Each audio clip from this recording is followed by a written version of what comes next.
Hey guys, this is Kerryann de la Cruz. I'm here in Southern California at Road Race Motorsports, and today we're going to check out their new Turbo Lancer.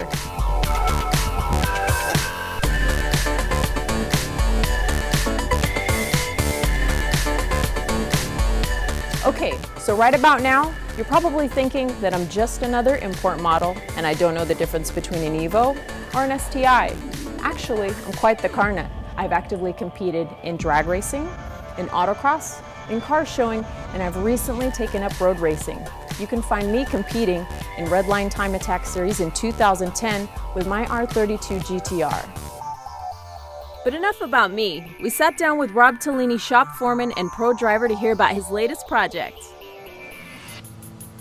The car behind us is really an example of virtually everything we've learned over the last 3 years. It includes, turbocharging and, larger brakes, coilover suspension, larger sway bars, many chassis stiffening bars, and also some dress-up things that we also do through our Carbon Tricks line of products.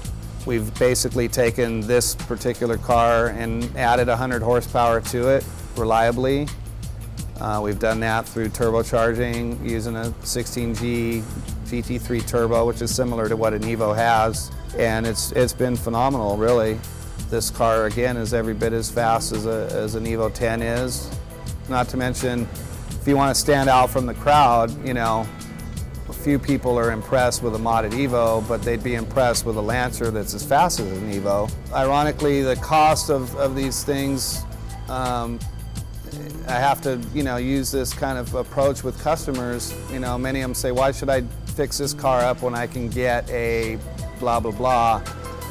And quite honestly, this turbo kit's basically $4,000, but it's complete, it's tuned, it's powder coated, it's ceramic coated. We use nothing but the best components. We took these cars back to Mitsubishi corporate at one time and let them drive our turbo cars.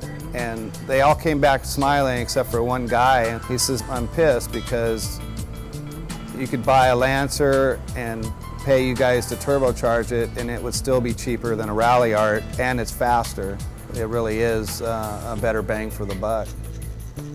After hanging out with Rob, we decided to give it a quick spin through the canyons to find out how this baby handles.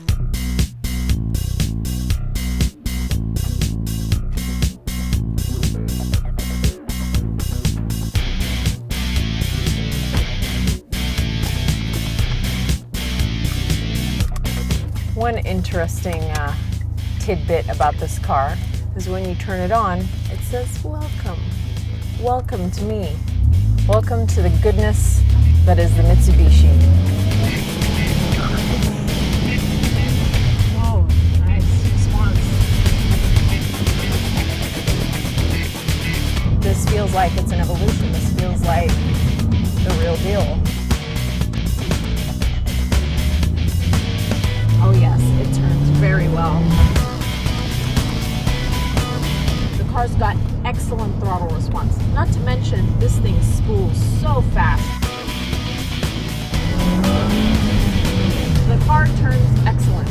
It doesn't move at all. It doesn't shift at all. It just sticks to the ground, which is an excellent feature to have on a road race car.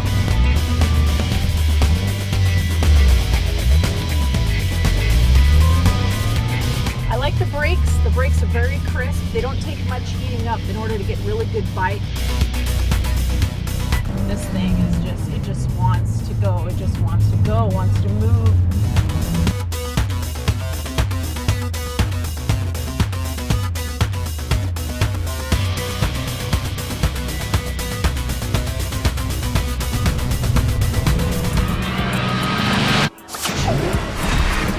So after putting these two cars to the test, here's what I think. Okay, so in terms of power, this particular Lancer model is a step up from the previous generations. It's peppier, got a little bit more power, a little bit funner to drive, and it definitely looks better too.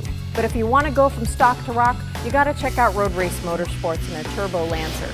They beefed up the engine by adding an additional 100 horsepower.